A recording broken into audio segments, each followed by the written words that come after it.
Hello children मु सरिता दास sixth class रो प्रथम पर्याय रे आहे नील शैल चैप्टर टी पढ़ी थी। आज मु तुमको क्वेश्चन आंसर गुड़ी डिस्कसन करी आ मीनिंग्स देवी।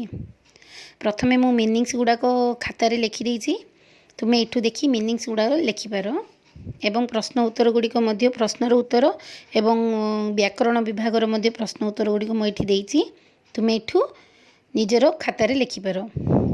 चलो डिस्कसन करवा अर्थ। प्रथम शब्दटी हूँ नीलशैल।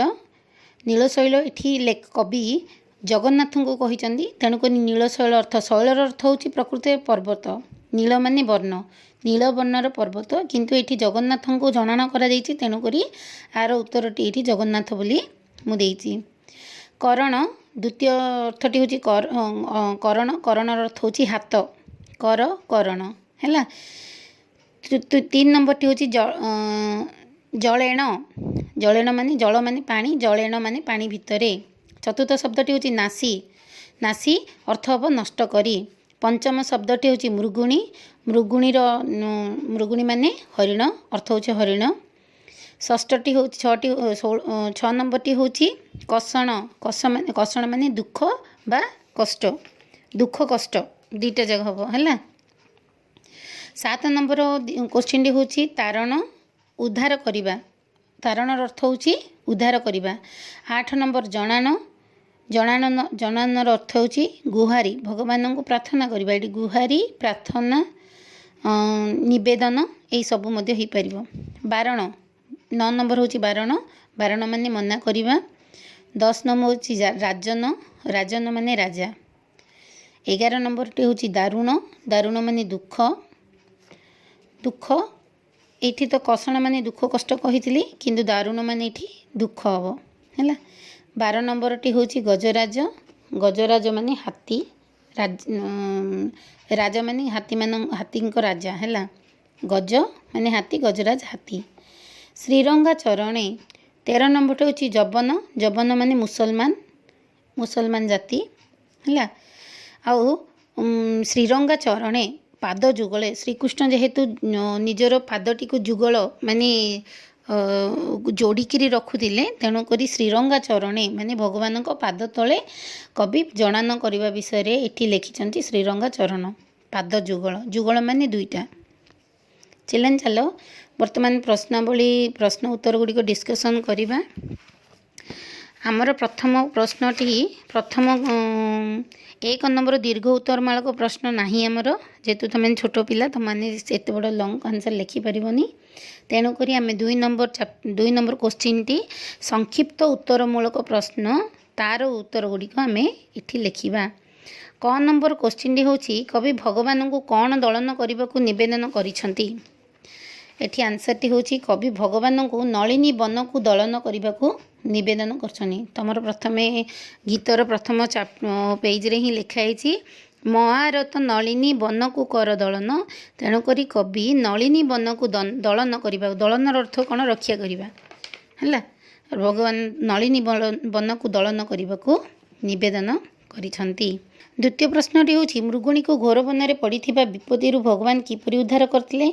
मृगुणी को भगवान शिकारी हाथरू रक्षा करने वर्षा बिजुली और घड़घड़ी को पठाई फल निआ लिभि जाइथिला, जाल छिड़ी जाइथिला और सर्प शिकारी को दंशन करिबारु शिकारी मध्य मरी जाइथिला। एहीपरि भाव में भगवान मृगुणी को रक्षा करथिले। शिकारी कौन करथिला मृगुणी को निजर शिकार करने आमर चतुर्पार्श्व अच्छी 4टी दिग अच्छी। 4टी दिगरू सी कौन करथिला गोटे दिगरे निआं लगैथिला, अन्य दिगरे जाल बांधिथिला, अन्य आ गोटे पार्श्व से निजे ठिया होइथिला शिकार सर धरी, आ गोटे पार्श्व से साप को जगैथिला जेहेतु से साप माने मृगुणी को मारिबा मात्र भगवान आदेश द्वारा घड़घड़ी बिजुली वर्षा आसिले और सर्प को भगवान निजे आदेश देले ताकू शिकारी को शिकार करने। तेणुक सर्प मृगुणी को दंशन करने परिवर्ते शिकारी को ही दंशन करिथिला जद्वारा कि मृगुणी शिकारी ठारू रक्षा पाइथिला। वर्तमान चला आम 3 नंबर टी डिस्कसन करवा। कुरुसभा तले भगवान द्रौपदी को कोटी वस्त्र कहीं देइथिले। मु आंसर टी पढ़ुची तापर बुझेबी। दुर्योधन द्रौपदी को कुरुसभा वस्त्रहरण करी କରି ଦ୍ରୌପଦୀ ଓ ପଞ୍ଚୁପାଣ୍ଡବଙ୍କୁ ଅପମାନିତ କରୁଥିଲା। ମାତ୍ର ଦ୍ରୌପଦୀ ଭଗବାନ ଶ୍ରୀକୃଷ୍ଣଙ୍କୁ ପ୍ରାର୍ଥନା କରିଥିଲେ। ସେହି କ୍ଷଣ ଭଗବାନ କୋଟି ବସ୍ତ୍ର ପ୍ରଦାନ କରି ଦ୍ରୌପଦୀଙ୍କୁ ଲଜ୍ଜା ନିବାରଣ କରିଥିଲେ। ଦୁର୍ଯ୍ୟୋଧନ ଯେତେବେଳେ ଦ୍ରୌପଦୀ ଓ ପଞ୍ଚୁପାଣ୍ଡବଙ୍କୁ ଏତେ ବଡ଼ କୁରୁସଭା ମଧ୍ୟରେ ଅପମାନିତ କରିଲେ, ଆଉ ସେ ଦୁଃଶାସନଙ୍କୁ ଆଦେଶ ଦେଲେ ଯେ ଦ୍ରୌପଦୀଙ୍କ ଶରୀରରୁ ବସ୍ତ୍ର ବାହାର କରି ତାଙ୍କୁ ଉଲ୍ଲଂଘନ କରାଯାଉ। ସେ ସମୟରେ ଭଗବାନ ଶ୍ରୀକୃଷ୍ଣଙ୍କୁ ଦ୍ରୌପଦୀ ପ୍ରାର୍ଥନା ଜଣାଇଥିଲେ। ଯେହେତୁ ଦ୍ରୌପଦୀ ଦିନେ ଶ୍ରୀକୃଷ୍ଣଙ୍କ ହାତରେ କ'ଣ ହୋଇଥିଲା, ଦିନେ ମାଡ଼ ବାଜି ଯାଇଥିଲା। ଯେଉଁ ମାଡ଼ରେ କ୍ଷତ ଜାଗାରେ ଦ୍ରୌପଦୀ ନିଜ ଶରୀରରୁ ଶାଢ଼ୀ ଚିରି ତାଙ୍କ ପଲ୍ଲୁ ମାନେ କାନି ଚିରି କୃଷ୍ଣଙ୍କର ହାତରେ ବାନ୍ଧି ଦେଇଥିଲେ। ସେତେବେଳେ ଶ୍ରୀକୃଷ୍ଣ କହିଥିଲେ, ତମର ଏହି ଋଣ ମୁଁ ଦିନେ ଦିନେ ସୁଝିବି। ଓ ସେଦିନ ଠାରୁ ସେ ଶ୍ରୀକୃଷ୍ଣଙ୍କୁ ଦ୍ରୌପଦୀ ଭାଇ ବୋଲି ମାନିଥିଲେ। ଆଉ ଶ୍ରୀକୃଷ୍ଣ ମଧ୍ୟ ଦ୍ରୌପଦୀଙ୍କୁ ଭଉଣୀ ବୋଲି ଭଲ ପାଉଥିଲେ। ହେଲେ ସେ ଯେଉଁ ସମୟରେ ତାଙ୍କ ଶରୀରରୁ ବସ୍ତ୍ର ବାହାର କରି ତାଙ୍କୁ ଉଲ୍ଲଂଘନ କରିବା ପାଇଁ ଚେଷ୍ଟା କରାଯାଇଥିଲା, ସେ ସମୟରେ ଭଗବାନ ଶ୍ରୀକୃଷ୍ଣ ସ୍ୱୟଂ ସେ ଜାଗାରେ ଉପସ୍ଥିତ ହୋଇ ଅଦୃଶ୍ୟ ଆକାରରେ ଉପସ୍ଥିତ ହୋଇ ତାଙ୍କ ଶରୀରରେ କୋଟି ବସ୍ତ୍ର ପ୍ରଦାନ କରିଥିଲେ। ତେଣୁକରି ଚିଲଡ୍ରେନ୍, ଭାଇମାନଙ୍କ ହାତରେ ଭଉଣୀମାନେ ରାକ୍ଷୀ ବାନ୍ଧନ୍ତି ଓ ତାର ସୁରକ୍ଷା, ଭଉଣୀର ସୁରକ୍ଷା କରିବେ ବୋଲି ସେମାନେ ଶପଥ ନିଅନ୍ତି। ବୁଝିପାରିଲ? ଆମ ହିନ୍ଦୁ ଶାସ୍ତ୍ରରେ କ'ଣ ପାଇଁ ଆମେ ଭଉଣୀମାନେ ଭାଇର ହାତରେ ରାକ୍ଷୀ ବାନ୍ଧନ୍ତି? ଯେହେତୁ ଭଗବାନ ଶ୍ରୀକୃଷ୍ଣଙ୍କୁ ଦ୍ରୌପଦୀ ନିଜର ଶାଢ଼ୀର କାନି ଚିରି ବାନ୍ଧିଥିଲେ। ତେଣୁକରି ଭଗବାନ ସାରା ଜୀବନ ତାଙ୍କ ପାଖରେ ଋଣୀ ଥିଲେ। ହେଲା, ତେଣୁକରି ସେ କୋଟି ବସ୍ତ୍ର ପ୍ରଦାନ କରିଥିଲେ। ଚାଲ ଚିଲଡ୍ରେନ୍, ବର୍ତ୍ତମାନ ମୁଁ 4 ନମ୍ବର କ୍ୱେଶ୍ଚିନ୍ରେ ଡିସ୍କସନ୍ କରିବି। ସ୍ତମ୍ଭରୁ କେଉଁ ରୂପରେ ବାହାରି ଭଗବାନ ପ୍ରହ୍ଲାଦକୁ ରକ୍ଷା କରିଥିଲେ? ସ୍ତମ୍ଭରୁ ଭଗବାନ ବିଷ୍ଣୁ ନୃସିଂହ ରୂପ ମାନେ କେଉଁ ପ୍ରକାର ଜାଣିଛ ନା ଚିଲଡ୍ରେନ୍? ତାଙ୍କ ଶରୀରଟି ଥିଲା ମନୁଷ୍ୟ ଭଳି, କିନ୍ତୁ ମୁଣ୍ଡଟି ଥିଲା ସିଂହ ଭଳି। ସିଂହର ମସ୍ତକ, କିନ୍ତୁ ଶରୀର ଥିଲା ମାନବର, କିନ୍ତୁ ହାତ ଆଉ ଗୋଡ଼ ଯେଉଁ ନଖ ଏଗୁଡ଼ାକ ସବୁ ଥିଲା କ'ଣ? ସିଂହ ଭଳି। ଭଗବାନ ତାଙ୍କୁ ନୃସିଂହ ଅବତାର, ତେଣୁକରି ନରସିଂହ, ନର ନୁହେଁ କି ସିଂହ, ନୃସିଂହ, ନର ସିଂହ। ହେଲା, ନର ଭଳିଆ ସିଂହ। ସ୍ତମ୍ଭରୁ ଭଗବାନ ବିଷ୍ଣୁ ନୃସିଂହ ରୂପରେ ଅବତରଣ କରି ହିରଣ୍ୟକଶ୍ୟପ ହେଉଛନ୍ତି ପ୍ରହ୍ଲାଦଙ୍କ ବାପାଙ୍କ ନାମ। ହିରଣ୍ୟକଶ୍ୟପକୁ ବଧ କରି ପ୍ରହ୍ଲାଦକୁ ରକ୍ଷା କରିଥିଲେ। ଚିଲଡ୍ରେନ୍, ମୁଁ ଏଠି ସବୁଗୁଡ଼ାକ ଆନ୍ସର୍ ଲେଖିଦେଇଛି, କୋଶ୍ଚିନ୍ ସହିତ ଆନ୍ସର୍ ଲେଖିଦେଇଛି। ତୁମେ ଏ ଭିଡ଼ିଓରୁ ଆନ୍ସର୍ ଗୁଡ଼ିକ ନିଜ ଖାତାରେ ଲେଖିପାରିବ। ଚାଲ 5 ନମ୍ବର କ୍ୱେଶ୍ଚିନ୍ଟି ଡିସ୍କସନ୍ କରିବା। ବିଭୀଷଣକୁ ଭଗବାନ କାହିଁକି ଲଙ୍କାର ରାଜା କରିଥିଲେ? ଆନ୍ସର୍ଟି ହେଉଛି, ବିଭୀଷଣ ରାବଣର ଭାଇ ହୋଇ ମଧ୍ୟ ଶ୍ରୀରାମଚନ୍ଦ୍ରଙ୍କ ଶରଣ ପଶିଥିଲେ। ରାବଣ ଜଣେ ରାକ୍ଷସ ଥିଲେ।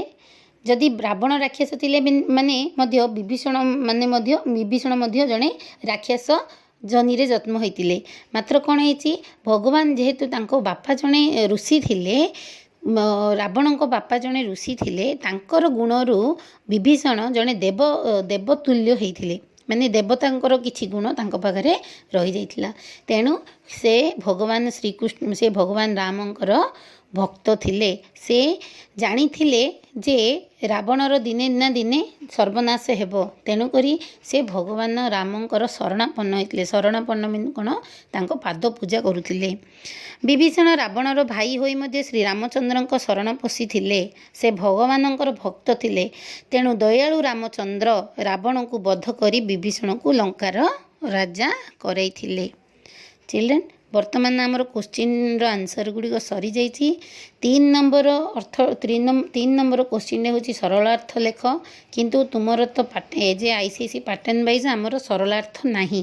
ତେଣୁକରି ଆମେ ବର୍ତ୍ତମାନ 4 ନମ୍ବର କ୍ୱେଶ୍ଚିନ୍ର ନିର୍ଦ୍ଦିଷ୍ଟ ଉତ୍ତରମୂଳକ ପ୍ରଶ୍ନର ଆନ୍ସର୍ ଗୁଡ଼ିକ ଡିସ୍କସନ୍ କରିବା। କ ନମ୍ବର କ୍ୱେଶ୍ଚିନ୍। ଆଚ୍ଛା, ଏଇ କ୍ୱେଶ୍ଚିନ୍ର ତଳେ ଅପସନ୍ ଗୁଡ଼ାକ ଦିଆଯାଇଛି। ତାହିଁରୁ ଗୋଟିଏ ଅପସନ୍ ତୁମର ଆନ୍ସର୍ ହେବ। ମୁଁ ଏଠି କେବଳ ଗୋଟିଏ ଯାହା ଆନ୍ସର୍ଟି ତାହା ହିଁ ଲେଖିଦେଇଛି, ତୁମେ ସେମିତି ଲେଖିବ। ନୀଳଶୈଳ କାହାକୁ କୁହାଯାଇଛି? ଏଠି ଅପସନ୍ରେ ଅଛି मतहस्ती मत भगवान मत बारण मत सिंह मात्र एठी काहाकू नीलशैल बोली कुहाଯାଇଛି भगवान श्रीकृष्ण को नीलशैल बोली कुहाଯାଇଛି जगन्नाथଙ୍କୁ ମଧ୍ୟ ହୋଇପାରିବ ରାମଚନ୍ଦ୍ରଙ୍କୁ ମଧ୍ୟ ହୋଇପାରିବ ତେଣୁକରି ଏଠି ଭଗବାନ ଦିଆଯାଇଛି ତେଣୁକରି ଭଗବାନଙ୍କୁ ଏଠି ନୀଳଶୈଳ ବୋଲି କୁହାଯାଇଛି। ଖ ନମ୍ବର କ୍ୱେଶ୍ଚିନ୍ ହେଉଛି ଭଗବାନ କ'ଣ ପେଶି ଗଜରାଜଙ୍କୁ ଉଦ୍ଧାର କରିଥିଲେ? ଅପସନ୍ରେ ଅଛି ଶଙ୍ଖ ଚକ୍ର ପଦ୍ମ ଗଦା ତାହେଲେ ଆନ୍ସର୍ଟି କ'ଣ ହେବ ଚକ୍ର ଭଗବାନ ଚକ୍ର ପେଶି ଗଜରାଜଙ୍କୁ ଉଦ୍ଧାର କରିଥିଲେ। ଗ ନମ୍ବର ପ୍ରଶ୍ନଟି ହେଉଛି କୁରୁସଭା ତଳେ କିଏ ଭଗବାନଙ୍କୁ ଜଣାଣ କରିଥିଲେ? ଏଠି ଅପସନ୍ ଦେଇଛନ୍ତି କୁନ୍ତି ଗାନ୍ଧାରୀ ଦ୍ରୌପଦୀ ଭାନୁମତୀ କିନ୍ତୁ କିଏ ପ୍ରକୃତରେ ଭଗବାନଙ୍କୁ ଜଣାଣ କରିଥିଲେ କୁରୁସଭା ତଳୁ? ଦ୍ରୌପଦୀ ଭଗବାନ ଶ୍ରୀକୃଷ୍ଣଙ୍କୁ ଜଣାଣ କରିଥିଲେ ଯେଉଁଦ୍ୱାରା କି ଭଗବାନ ତାଙ୍କୁ କୋଟି ବସ୍ତ୍ର ପ୍ରଦାନ କରିଥିଲେ। ବର୍ତ୍ତମାନ ଚିଲଡ୍ରେନ୍ ଚାଲ 5 ନମ୍ବର କ୍ୱେଶ୍ଚିନ୍ 5 ନମ୍ବର କଟା ନିମ୍ନଲିଖିତ ଶବ୍ଦ ଗୁଡ଼ିକ ସନ୍ଧି ବିଚ୍ଛେଦ କର ତାହା ତ ଆମର ନାହିଁ ICSE ପାଟର୍ନରେ ସନ୍ଧି ବିଚ୍ଛେଦ ବିଭାଗ ନାହିଁ ତେଣୁକରି ସେଇଟା ତୁମେ ଲେଖିବ ନାହିଁ କିନ୍ତୁ ତାପରେ ଅଛି ଖ ନମ୍ବରଟି ହେଉଛି ବିପରୀତ ଶବ୍ଦ ଲେଖ ପିତାର ବିପରୀତ ମୁଁ ସବୁଗୁଡ଼ାକ ଏଠି ଲେଖିଦେଇଛି ଚିଲଡ୍ରେନ୍ ତୁମେ ଏଇଠୁ ଦେଖିକି ଲେଖିବ। ପିତାର ବିପରୀତ ଶବ୍ଦ ହେଉଛନ୍ତି ମାତା ଦୁଷ୍ଟର ବିପରୀତ ଶବ୍ଦ ଶିଷ୍ଟ ହୋଇପାରିବ ଶାନ୍ତ ମଧ୍ୟ ହୋଇପାରିବ ଦୁଷ୍ଟ ଶିଷ୍ଟ ଆଉ ଶାନ୍ତ। ଏଠି ବିପତ୍ତି ଦେଇଛି ବିପତ୍ତିର ବିପରୀତ ଶବ୍ଦ ହେବ ସମ୍ପଦ ନହେଲେ ସମ୍ପତ୍ତି ଯେହେତୁ ବିପଦର ବିପରୀତ ଶବ୍ଦ ହେଉଛି ସମ୍ପଦ କିନ୍ତୁ ଏଠି ବିପତ୍ତି ଦେଇଛି ତ ତେଣୁକରି ସମ୍ପତ୍ତି। ଚିଲଡ୍ରେନ୍ ବର୍ତ୍ତମାନ ମୁଁ ଗ ନମ୍ବର କ୍ୱେଶ୍ଚିନ୍ଟି ଡିସ୍କସନ୍ କରିବି ଶୂନ୍ୟସ୍ଥାନ ପୂରଣ କର 5ର ଗ ନମ୍ବର ସ୍ତମ୍ଭରୁ ବାହାରି ତାକୁ ବିଦାରିଲେ କ'ଣ ହେବ ଡ୍ୟାସ୍ ପିଲାପରେ ତକ୍ଷଣ ଡ୍ୟାସ୍ ପିଲାପରେ ରହିବ ତକ୍ଷଣ। ତାପର କ୍ୱେଶ୍ଚିନ୍ଟି ରହିଛି ଡ୍ୟାସ୍ ଚରଣ ତଳେ କରୁଅଛି ଜଣାଣ ଡ୍ୟାସ୍ ଚରଣ ତଳେ ଶ୍ରୀରଙ୍ଗା ଚରଣ ତଳେ କରୁଅଛି ଜଣାଣ। ଏହି ଯେଉଁ ଶୂନ୍ୟସ୍ଥାନ ବିଭାଗଟି ତୁମର କବିତାରୁ ଆସିଛି କବିତାରେ ଆନ୍ସର୍ ମଧ୍ୟ ଅଛି କିନ୍ତୁ ଫିର୍ ବି ମୁଁ ଏଇଠି ଲେଖିଦେଇଛି ତୁମେ ଏଇଠୁ ଲେଖିବ। ଘୋରବନେ ଡ୍ୟାସ୍ ପଡ଼ିଥିଲା କଷଣ ଘୋରବନେ ମୃଗୁଣୀକୁ ପଡ଼ିଥିଲା କଷଣ। ଚିଲଡ୍ରେନ୍ ତୁମର ଚାପ୍ଟରଟି ସରିଯାଇଛି କ୍ୱେଶ୍ଚିନ୍ ଆନ୍ସର୍ ଡିସ୍କସନ୍ ବି ସରିଯାଇଛି ବର୍ତ୍ତମାନ ତୁମ ପାଇଁ କିଛି କାମ ମୁଁ ବର୍ତ୍ତମାନ କିଛି କ୍ୱେଶ୍ଚିନ୍ ଏଠି ଲେଖିଛି ଏକ୍ସଟ୍ରା କ୍ୱେଶ୍ଚିନ୍ ଗୁଡ଼ିକ ତୁମେ ତାର ଆନ୍ସର୍ ଗୁଡ଼ିକ ନିଜେ ଡିସ୍କସନ୍ କରିକିରି ନୋଟ୍ରେ ଲେଖିବ ଠିକ୍ ଅଛି। ଚାଲ ଆଗକୁ ମୁଁ କ୍ୱେଶ୍ଚିନ୍ ଗୁଡ଼ା ପଢ଼ି ଦେଉଛି ତୁମେ ତାର ଆନ୍ସର୍ ନିଜେ ଡିସ୍କସନ୍ କରି ନିଜେ କରିପାରିବ। आहे नील शैल कविता मु आंसर गुड़ा भी डिस्कसन करदे तुम्हें केवल लिखब आहे नील शैल कविताटीर कवि नाम कौन मु प्रथम ही कहीदे आहे नील शैल कविताटीर कवि नाम हूँ कौन रे सालवेग। गजराज कहीं भगवान को प्रार्थना करते गजराज जेहेतु जल संकटपूर्ण अवस्था थे तेणुक से भगवान को प्रार्थना करते। कवि क्या दलन करने को प्रार्थना करिसेंती कवि नलिनी बन को दलन करने प्रार्थना करिसेंती। 4 नंबर क्वेश्चन हूँ कुरुसभा तले कहार लज्जा को श्रीकृष्ण बारण करथिले कुरुसभा तले द्रौपदीर लज्जा को श्रीकृष्ण निवारण करथिले। तापरे रहिला 5 नंबर क्वेश्चन हूँ द्रौपदी को भगवान कौन प्रदान करी लज्जारू रक्षा करथिले प्रश्नटी आंसरटी हम द्रौपदी को भगवान कोटी वस्त्र प्रदान करी लज्जारू रक्षा करथिले।